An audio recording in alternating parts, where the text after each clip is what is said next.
Gentlemen, the Breaking Keyfabe, episode 8. You heard me. 8. We have had 8 people on this show officially.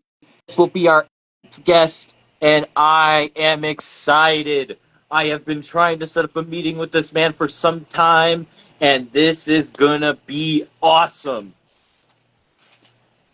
I hope everybody is having a good day, good night, good morning, good evening, good afternoon, wherever y'all may be. Oh my gosh. Is it him?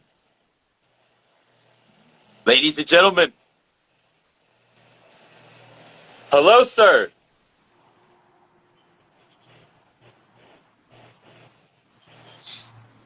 Yo, yo. Yo, yo. Hello. Can you hear me? Yes, sir. If you can't Hell see yeah. me, everybody else can see us, though. It's Messenger's weird, but I can hear you, but everybody else can see us. Our screens may be blank, though, to each other. Okay, that's fine. I can't see you, but I can hear you, so I reckon that's good enough for what we're doing here. I'm going to go ahead and share this live right now. Get this thing going. How we doing tonight, Brandon? You know, sir, I am very excited and honored. I've been hyped all day for this interview. Not only are you the 8th episode of Breaking Kayfabe, but you are my official first deathmatch wrestler on the show. Oh, shit. Well, I am quite honored to hear that. It's an honor for me because the deathmatch wrestling scene is one of my favorite scenes and an underrated scene. And that style of wrestling is all right, and more people need to give it love. And I support all independent wrestling. You know, I tend to agree. I appreciate that it's looked upon with such respect here. A lot of people love it. I have met so many on this Breaking Kayfabe, and I'm glad I get to know the man himself, Jesse Daniels, also a member of the Juggalo Fight Club. Oh, yeah, I see you've done your homework. Hell yeah. I got that JFC. We rocking that JFC merch right now, baby. Hit me up for a jersey if you want some dope swag. And you are a Juggalo yourself. Oh, absolutely, baby. Born and raised. I just got back from the gathering of the Juggalos not 2 or 3 days ago. I think I do remember seeing your post about that. You are very into that life, and you're very proud of it, and that's what you gotta be in this world. Don't be afraid to be who you are, you know? 100%, bro. Too many people live their life with this filter, I guess, where they feel like, I don't know, society or whoever the fuck is going to judge them. And I don't know, too many people just live scared of judgment in their everyday life. And I just think that's so fucking unnecessary. And some people have it harder sometimes than others, as we know. And not everybody can have an easy life. And sometimes, like you said, sometimes you gotta get through it somehow, and eventually, sometimes those people overcome it. Oh yeah, you know, I believe it's able to be overcome by anyone. It's just the perspective that you take on life, and I feel like being a juggalo has kind of helped me take a more, I guess, lax perspective to some things in my life that I normally would take way too serious. Understood. Would you like to give us a little bit of an example? Well, you know, so for example, I'll give you a perfect example. I guess relationships, you know what I mean? So everybody, we all have, you know, different types of relationships in our life. We have platonic, we have friendships, we have like intimate relationships, you know, romantic relationships, our relationship with our family, our relationship with our kids, our relationship with our friends, you know, like all of these things and how we connect with people. Some people just have so much trouble connecting with others, you know what I mean? And it's not even really necessarily their fault. It's more just the way that they're viewing the world. And you know, once I realized that we're all honestly just people, we all just want to be understood, felt, and seen, and we just want to be loved in a way that resonates with us ultimately. That helped me realize a lot about life, man, and a lot about the people that I was keeping around and how I treated them too. Because, you know, none of us are going to be here forever. You're never going to have anyone in your life that's like, it's rare. If you have somebody that's with you for your whole life, you know what I mean? Hold on to that person, cherish them, and appreciate them. But, we go through different phases in life, different people that we get close to, different pets that we have sometimes, you know what I'm saying? Like sometimes you'll have a pet for 10 years, that animal will die, and then you'll get another one, and then that pet represents a different chapter of your life.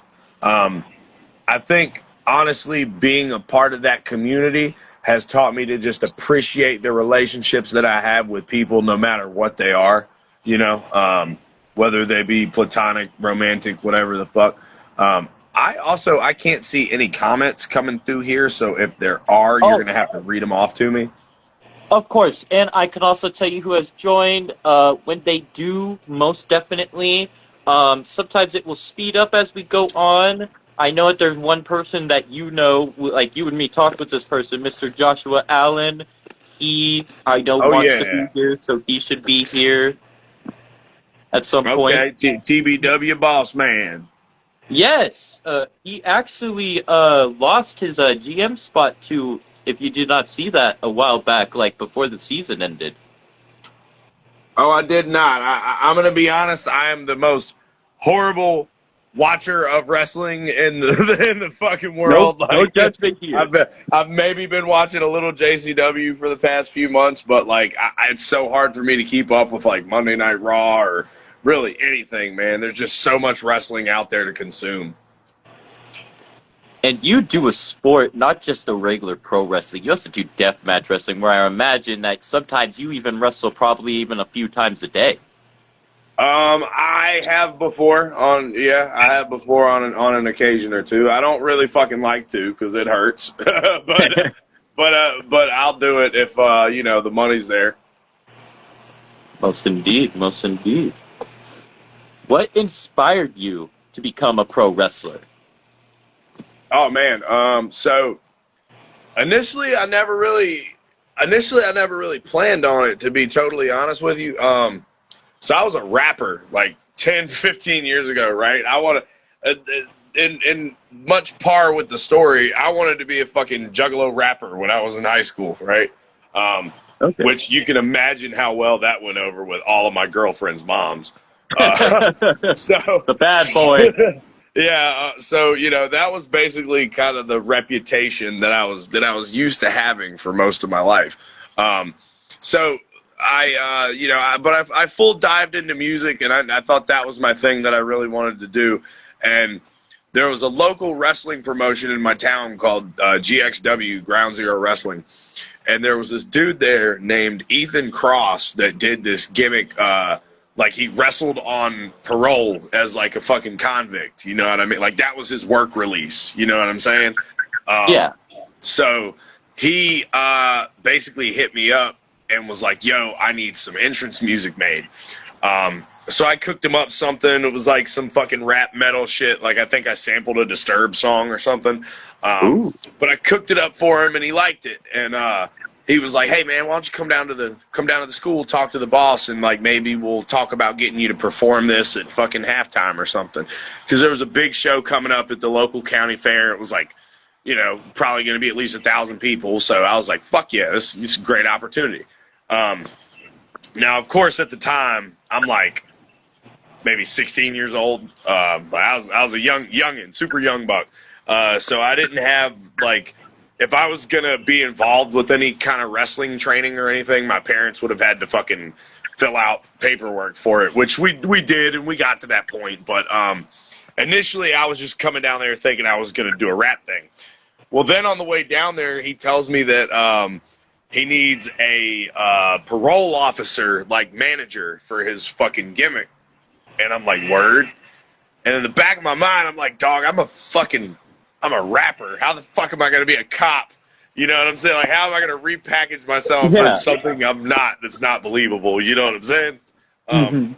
So, anyway, I went, and I talked to the boss a little bit, And I guess we came up with this like skit where I was going to come out at the county fair and do a song or two, and then these heels were going to come out and cut me off and then get chased off by some baby faces.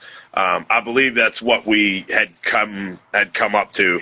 And it was like the fucking heels were like this Russian tag team, or like these two big fucking Russian guys, and then the baby faces were like these army men, motherfucker. Like, this is the type of promotion this was, right? It was crazy. It was a little cringe, I'm not gonna lie. But coming through there to train and do seminars for people was Mickey James, Magnus at the time, Sanjay Dutt, and one of our frequents that I actually got my referee training from was Dave and Earl Hebner. So like we had some fucking names coming through there, you know, to teach the shit. And basically what wound up happening out of that meeting was I wound up getting kind of ear hustled into signing a fucking wrestling training contract that I wasn't really ready for. I did a few classes of it and was like just not really. My body at the time, I was not in the shape to keep up with wrestling. So they kind of downgraded me to like fucking, to like a ref. And that was when I started working with Earl a little closer.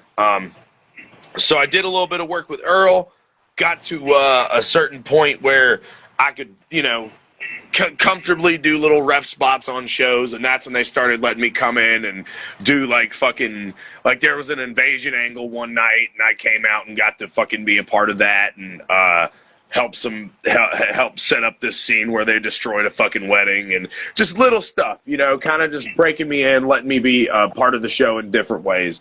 That's when they figured out that I had a voice for announcing. So they made me like an announcer, kind of manager, GM character, whatever, right? They kind of gave you a various type gimmick. Right. So it was like they knew I couldn't work and wasn't going to be able to work anytime soon, but they were still trying to make use of me and put me in front of people to smarten me up until I was going to be able to work. I eventually got my wind back under me and got back training there a little bit before the school closed down. And that was like kind of just the fucking management split too many different ways and the money wasn't there anymore type shit, you know? So like, you know, at that point I was kind of lost. Like I didn't really have anywhere else to go. There was like a kid around here that had a ring in his backyard who I'm still pretty good friends with. And I went and trained with them guys for a while and was able to crisp it up on a couple small things, but it didn't really do me a lot of good. I never really wound up stepping in a ring again until 2020. It was 2020, I believe. It was the year COVID happened and everybody was doing like fucking house shows and shit like that. And from like 2017 up to 2020, I had done just some spot announcing for a couple companies in West Virginia.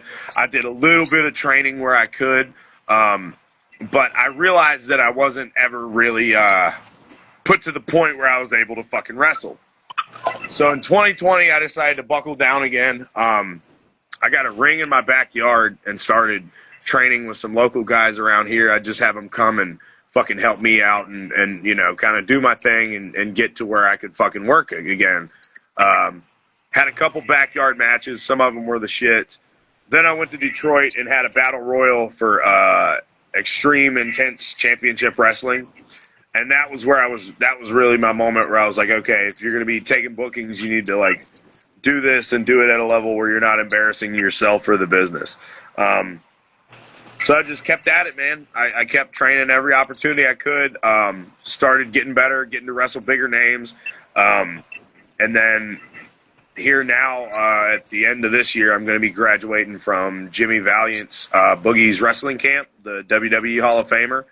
And he's got a wrestling camp down in Shawsville, Virginia that I'm going to be graduating from here in October. So that's pretty exciting. That'll be another credential to add to my belt, but yeah, I've had a few different trainers, but this would probably be my most notable one here that I'm going to be checking off at the end of this year.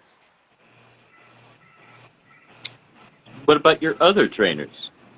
Um, well, let's see. Ethan Cross was technically my first wrestling trainer. Ethan Cross from Ground Zero Wrestling. Oh. Then we had, then there was Earl Hebner. Earl and Dave actually both had a hand in training me to referee, so that was pretty good. I got like the best of both of the twins. And then also rest in peace, Dave Hebner, man. That was a Rest in funny peace. dude. Anyone that ever got to be around Dave knows he was a funny dude.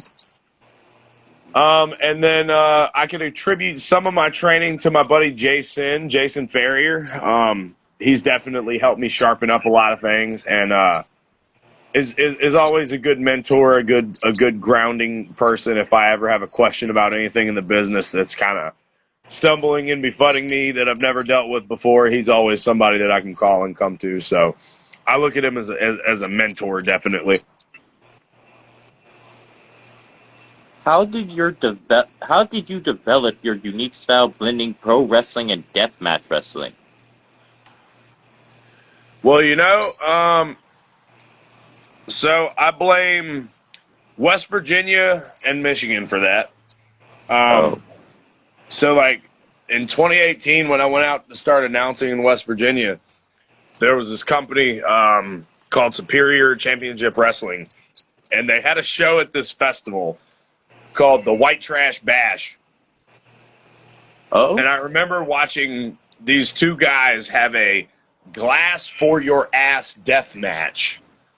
And it was my first time ever seeing anything like that in person with my own eyes. And I mean, dude, there was like kiddie pools full of fucking broken glass and lemon juice and salt on the outside of this goddamn ring. It was just the gnarliest thing you've ever seen in your life, man. Just like the Pain Olympics, you know what I mean? Yeah. But something about it was like obsessively fucking sickening, and I loved it, And so then I discovered New Jack, and I think that was really the button for me that made me decide I wanted to do hardcore wrestling. Because R.I.P. New Jack. absolutely, when you think about hardcore wrestling or ECW or anything like that, there's one person whose name comes to mind. Undoubtedly, undisputably, every time. You can't talk about hardcore wrestling without talking about New Jack. And that was probably my biggest inspiration for what my character is today, aside from just being a fucking juggalo. Now I see why you and Jay get along. You, me, and him get along well now. New Jack for life, man.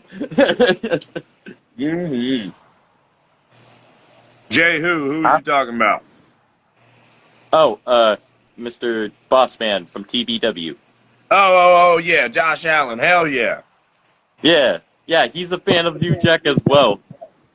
Mm-hmm. Yeah, I got to announce a show for New Jack back in like 2018 when he was still alive. He had just broken his ankle. He was on fucking crutches, but he still like climbed in the end of this battle royal and smacked the shit out of Smokey C with a belt, and turned on him and did the heel thing like New Jack would. So rest in peace, New Jack, man. He was a fucking scary dude to be around. That's for sure.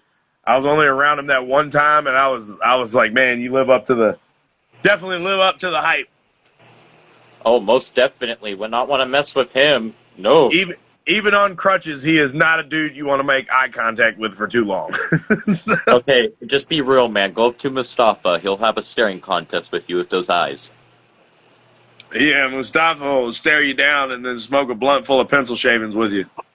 Oh my gosh, I still remember that whole situation when I learned that. I was like, and Jack even told him it would come back to haunt you. And then Jack told the story about the police situation. Jack. They trying to fuck me. Oh shit! Oh, good. I have had people involuntarily dose me with fucking drugs that I did not want to take, and I have never once been rolling around on the ground talking about, they trying to fuck me, they trying to fuck me. Has this happened in the wrestling locker rooms? This has happened at music festivals.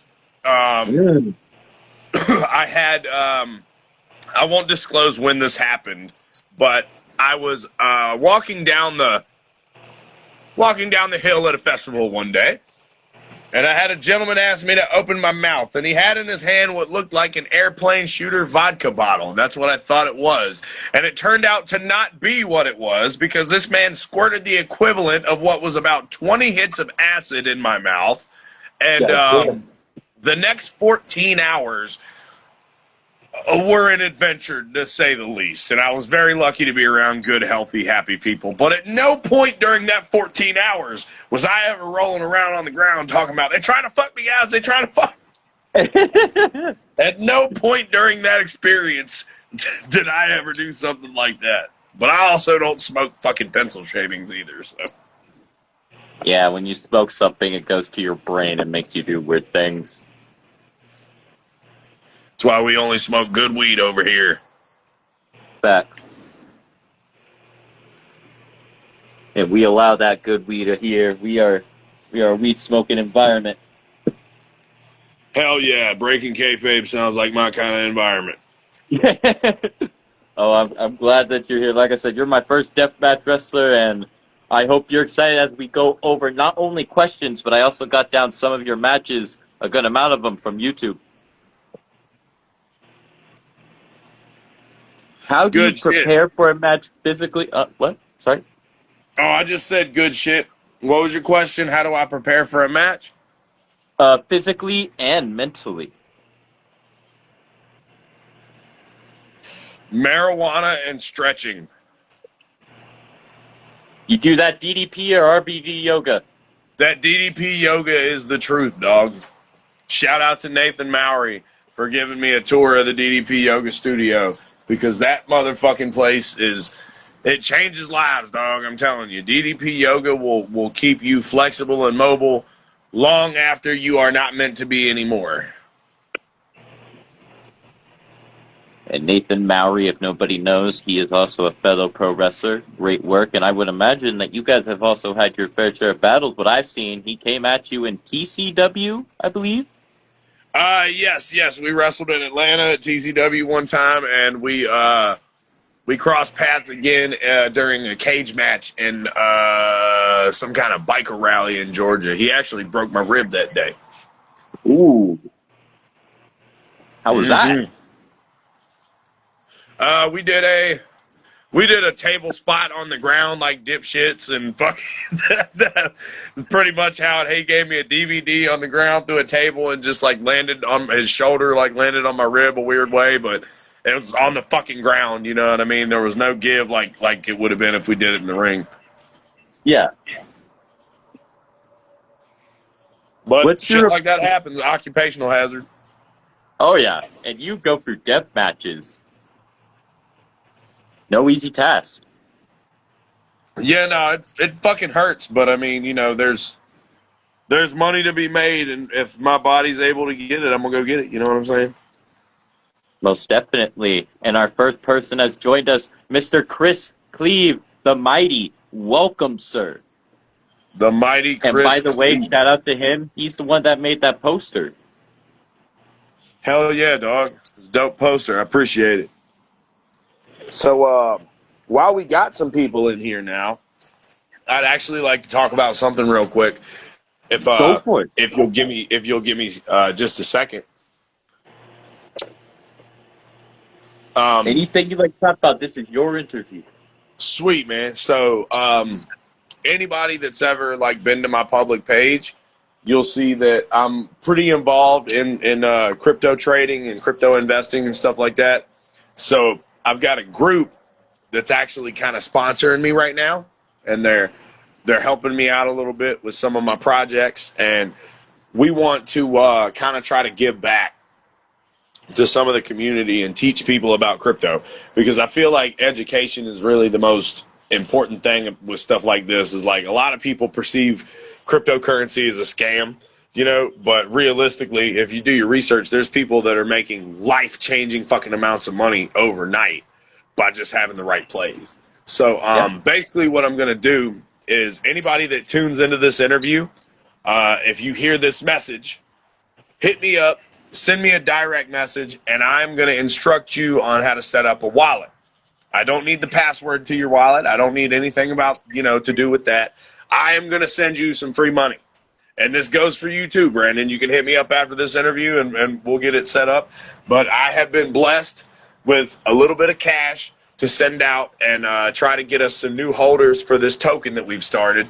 So what I'd like to do is get anybody that's interested in learning about cryptocurrency set up with a wallet and send them a little bit of tokens to start off with. And you guys can, if you want to add more to your wallet and trade some other stuff or whatever, feel free to do that. Nobody can stop you. This is your wallet and this is your journey. But I've been sponsored and blessed with a little bit of money to give away tonight. So I'm going to go ahead and do that. For anybody that wants some free bread, hit me up and we'll get you a wallet set up and get you started off on your journey. And if you have any more questions, there's plenty of groups that I can get you connected with that'll get you more in the know about cryptocurrency trading and investing. So I'm going to get off of my money soapbox here real quick. If anybody wants to take part in that, hit me up. We'll get you set up. No cost to you whatsoever. You hear that, ladies and gentlemen? You hit up the man himself.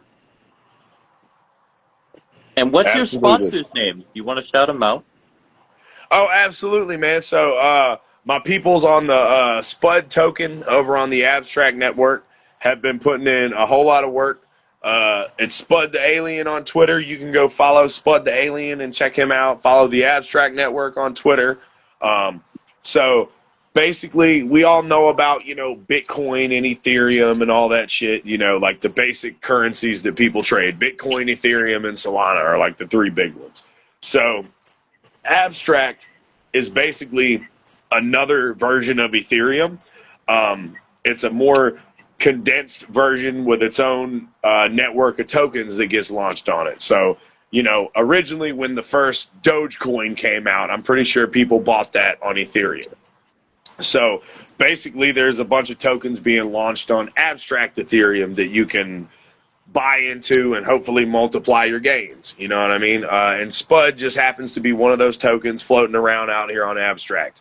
Now, I personally, as a trader, have seen some tokens launch and go from like a $5,000 market cap to a $200,000 market cap in fucking 2 hours, right? So, it's all about learning the market, what makes markets move, what makes people buy tokens, learn how to look for, suspicious looking tokens that look ruggy. But one thing I can tell you is that Spud is not out here to fucking take your money from you. We're out here trying to give some money out to the community. We're out here trying to build our own net worth and get more holders, because the more people you have holding a token and not selling it, the greater its value increases. You know what I mean? Yeah. So the idea is, if we send you guys some Spud and you get more interested in crypto and you learn about crypto, then you're like, hey, the next time the chart dips a little bit, throw a couple bucks in Spud. And when it starts going back up, then you've multiplied your money off of some free money. You know what I mean? But we want you to have something to start with, something to get interested with, and it's not coming out of your pocket to get it started. You know what I mean? The idea is to get people interested and excited about the concept of crypto, the concept of making money, and the concept of joining a community of people that wants to help you learn how to make money. But like I said, I'll get off of my soapbox with all that shit, because that sometimes people crossing over into wrestling don't want to hear about all that, and I get that and I want to respect that. But for the people that do want to learn how to make some money or try to learn a new skill, hit me up. We'll get you set up with a wallet, and the worst thing that happens is you fucking, you lose no money. You know what I'm saying? You get $10 sent to you. That's the worst fucking thing that's going to happen to you. Well said, sir. Thank you for that information. Thank you. No problem, dude.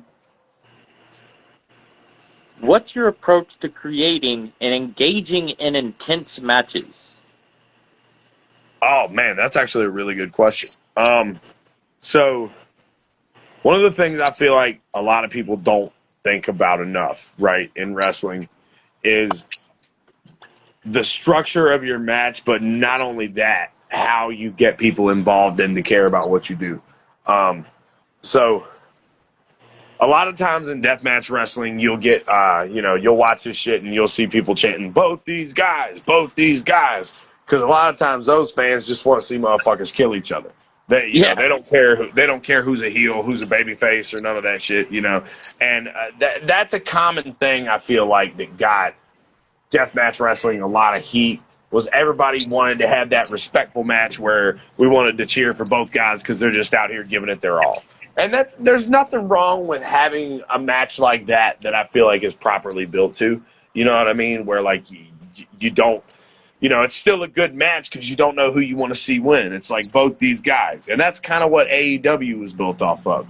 But I feel like a lot of times the concept of having a heel and a babyface goes neglected, especially in deathmatch wrestling. And it takes having the right mind to know how to get a crowd involved with what you're doing.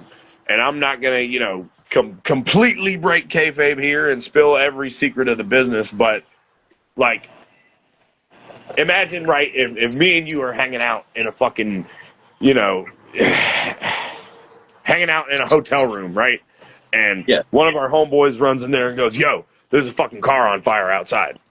We would probably be like, oh, shit, get up, mosey our way over to the door, maybe peek out the curtain a little bit, you know what I'm saying? We'd want to check out the scene, but we wouldn't make a big rush of it. Yeah. Now, if homeboy ran in the fucking room and was like, yo, our van is on fire outside, and we knew that was our shit, we would probably get up, fuck whatever was going on in that room, and haul ass outside to go fucking check on our van.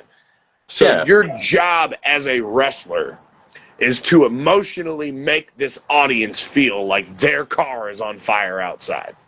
Do you get what I'm saying? Yeah. You need to, whether you're a heel or a babyface, your 100% job should be getting the audience invested in what you're doing and making them care about why you're there wrestling and why they should give a fuck. Most definitely. And the Mighty just said, not the van. Not the van. Yeah, right. Not the van. And welcome, Jax Patello. Welcome. Can you tell us about your moveset or anything that you're working on in your moveset? So good question. Moveset. I'm going to be honest.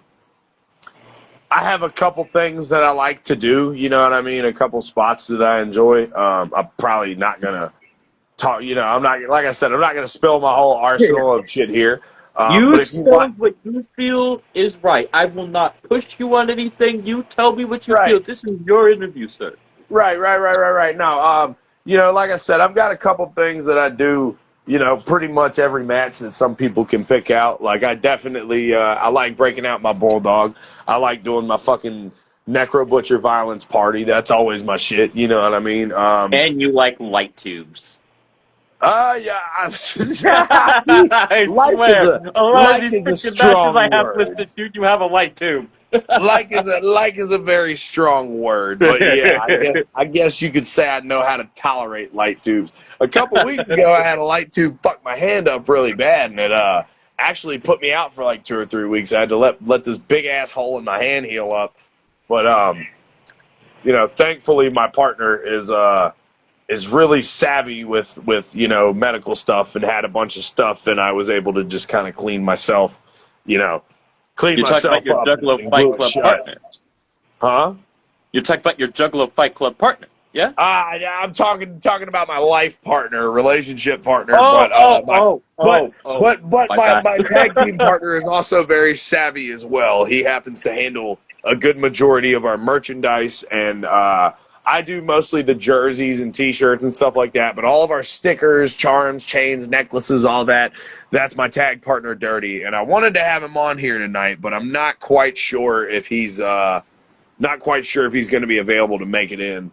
If he does, you can tell me and we can talk about adding him on. Freaking, this is your interview, and also one of your people to the James Conley. Jesse fucking Daniels, the man, the myth, the legend. Oh, man, yeah, I love my dude, James Conley. You already know.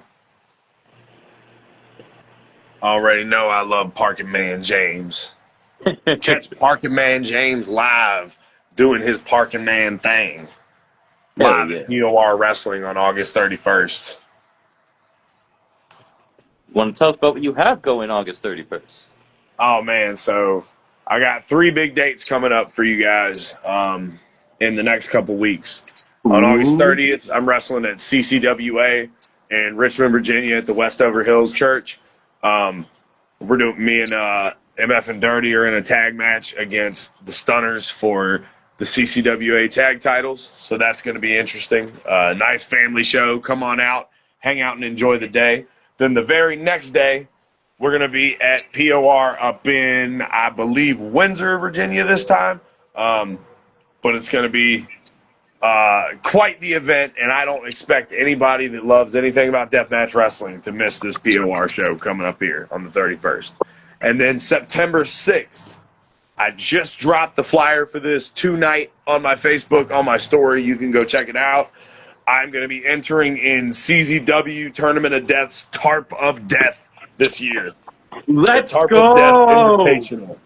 So your boy is finally debuting for CZW. They fucking put it in my hands and ripped it away from me a few weeks ago, back in July, but they ain't ripping shit away from me now, dog. I'm coming to CZW on September 6th. I'm making my fucking debut at Tournament of Death, and I don't give a fuck who else is in that match, because I ain't never met a motherfucker I wouldn't fight or a blunt I wouldn't light.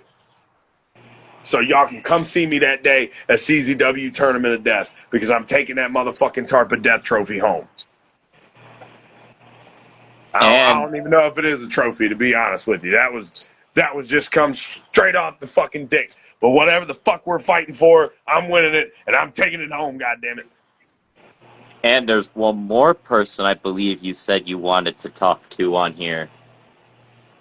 Who's that one more person? I don't have a whole ridiculous lot of time, so I'm definitely going to have to cut it short here in like the next 10, 15. But if we Oh, got one more okay, of person on course. here that wants to talk, we can definitely get them on here.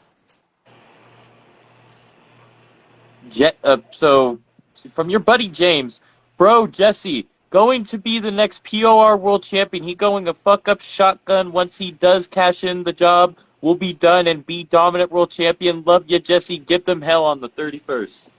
Oh, man. See, James has been paying attention, though. James knows that I still hold the POR 24/7 briefcase. See, James was there a couple weeks ago, or about a month or two ago, the last time we had a POR show at the compound. James was there when I won that motherfucking briefcase. So he knows everything that's at stake. James ain't forgot. James is smart. And here comes Mr. Joshua Allen, the man who we talked about a bit. Whoop, whoop. What up, Josh? That's literally what he said as he entered. Whoop, whoop. Oh, I see. I'm starting to see some of the comments come through here now. Yeah, it's weird how Facebook works. It really is. It's amazing sometimes. Hell yeah, bro. Yeah, man, it's always good hearing from Josh. I got a lot of heart, you know what I'm saying, for that product the TBW boys are putting out, because they don't do that shit for money, you know what I'm saying? They don't do that shit for anything other than for the love of the fucking game, bro. You know? So y'all can say what the fuck you want about them guys, but they're not out here, you know what I'm saying, putting out a half-assed product that they don't believe in. They're fucking showing up every time they have a taping, a dedicated group of guys, and fucking putting together the best wrestling show that they can with what they have available. So, you know what I'm saying? If you got anything bad to say about TBW and you're a member of the wrestling business, maybe you should examine yourself and how you can go help them boys be better at what they're doing if you have any qualms or anything to say about what the fuck they're doing. Because I was always taught that you should make whatever locker rooms you're around or a part of better, as opposed to, you know what I'm saying, Because as you opposed to wrestle in just the shitting on backyard them. yourself for POR. That's what I'm saying, man. And it's like POR can't even really be considered backyard wrestling anymore, because we've had fucking Mickey Oh, Knuckles, yeah. Madman Pondo, Shane Low Burke, like Life Louie. people that have wrestled in fucking Japan come to wrestle at POR for a vacation because they love it. You know what I mean? And that alone should speak fucking volumes. But guess what? POR started as a fucking backyard wrestling show, just like TBW. Just like thousands of backyard wrestling promotions across the country, I'm sure. But it's like, it's the time that you put into it, it's the work you put into it, and it's knowing how to build a brand and market that brand to a large amount of people. POR, the one thing that they do very good, the one thing they've always done good is make viral videos. POR, somehow, they have cracked the code for the algorithm where every single time one of these motherfuckers drops a video, it goes viral. We just hosted a stunt show at the Gathering of the Juggalos last week, and my buddy Carson jumped off of the bleachers onto a barbed wire trampoline. Did not have squirt of dick at all to do with wrestling, but fucking Waka Flocka Flame was there filming it on his phone, and we got over 2 million views in less than a week. God damn. So it's not about, it's nothing to do about, you know what I'm saying, what you're doing, it's how you're marketing it. You know, Yeah. I mean, obviously you got to do something that people want to see, but I have respect for products like TBW and any like internet backyard wrestling company that like consistently tries to put out a dope product for people. Like GTS. GTS Grim. Fucking love GTS. Grim's funny as hell. And Have Jimmy you competed there yourself? Me and Jimmy Controversy are like, that's my boy. He's fucking crazy. He's full of shit. But Jimmy's my boy. I just partied with him last week at the Gathering. He was with us for a fucking week straight. Damn. Yeah, Jimmy can hang, bro. You want to talk about GTS? Shout out Jimmy Controversy. Jimmy can fucking hang. Yeah, I don't know if Jay told you, I'm not really the hugest fan of Jimmy. But I respect him. I just have never looked, like, when I look at wrestlers on GTS, I think of, like, Bonifer, Cletus Bailey. Oh, and all those are great. Look, all those are great, dope guys, man. But I'm speaking for the underdog right now when I say this. Because people give Jimmy a lot of shit. Like, Hey, no doubt. People give Jimmy a lot of shit. But he is a very fucking talented wrestler. And No he can doubt. listen and do what you need him to do. And he has figured out how to put himself in the right place at the right time and get opportunities that people that were honestly more qualified than him could have gotten. But he was just there at the right fucking time. And he started out as a big fan, and look how far he went in GTS. I will give him that. Like, he's held that YouTube title a couple times, former GTS champ. Like, he's held all the gold at GTS at one time, and he has his own company now. Look what he's done. He just wrestled on a show with Dolph Ziggler at the Gathering last week. So, like... Really? Dolph Ziggler? Nobody can say shit about Jimmy Controversy to me, dog, because I've seen him put the work in. He might be a fucking dumbass sometimes, and he will intentionally tell you that he needs to shut the fuck up sometimes, but dude puts the work in. That's why I said I respect who he is. I just wanted to be honest with you so you don't think I'm just going to be sucking up. You know what I'm saying? I'd rather be honest with you. No, I respect it, dog. I respect that. Well, look, man, I got to get ready and slide off of here. But if you want to do this again sometime, I have no problem coming back on, and I have no problem bringing my tag partner on, too. But brother, if you're what he'll need to do is he'll need to friend me so I can add him on, or it won't let me add him on. But if you want to bring him on next time for a part 2, brother, most definitely. I could get questions prepped for not just you, but the both of you. Oh, yeah, and I mean, we're funny as shit when you get us on here together. It's just it's just getting the time for him to be able to do it. Most definitely. Whenever you guys are ready, this is just a true honor even getting you on here, sir. Like, even give me the time of day. Thank you. Oh, dude, the honor is mine. You can hush that shit up right now. The honor is mine. Thank you for caring enough about who I am and what the fuck I do to even want to have me on your show, bro. I appreciate it. If Jay did not tell you, when I heard your name, because I was literally watching a few matches, and then when he said your name, I'm like, wait, Jesse Daniels, the deathmatch wrestler, the one that faced Lowlife Louie? Yep, that was probably one of my favorite matches I've ever had, and we can make some time to come back and talk about all that too, bro. I like to talk about the shit with Louie. I'll talk about getting hit with the fucking car, whatever you want to talk about, bro. I will make the time for it, I promise. Most definitely. You have a good one, brother. Thank you for coming on. Thank you, and like I said, anybody that still wants, you know what I'm saying, you want to learn about some crypto, get a little free money sent to you, hit me up, send me a message. I'll be up for a few more hours tonight, and we'll get you hooked up and set up with a wallet, guys. It's fucking free, no cost to you. And also, too, I've got jerseys and shit for sale. I've got Juggalo Fight Club jerseys right now. I'm going to be getting ready to drop some new merch here in just a little bit in celebration of Tournament of Death coming up here next weekend. But I appreciate everybody that came on and listened tonight, man. I appreciate you, Brandon, for having me on Breaking Kayfabe this evening. And, yeah, man, it's always a great opportunity doing interviews like this and getting to know people. And, like, it's kind of humbling, honestly, to hear that people have heard of me on the internet because of stupid shit that I do. That, you know, most people are like, I can't go to work at a shoot job and be like, hey, I wrestled Low Life Louie. Nobody gives a fuck. You know what I'm saying? Like, nobody gives a fuck what you're doing in your regular life when you're a pro wrestler. But, like, experiences like this kind of keep me humble. You know what I mean? Knowing that people are out there watching and supporting and care enough about what I'm doing to even have me on fucking podcasts like this. So thank you, Brandon. I really appreciate you having me today. Anytime, brother. Thank you again for coming on, and I shall see you next time. See you next time, brother. Whoop, whoop. Peace, peace.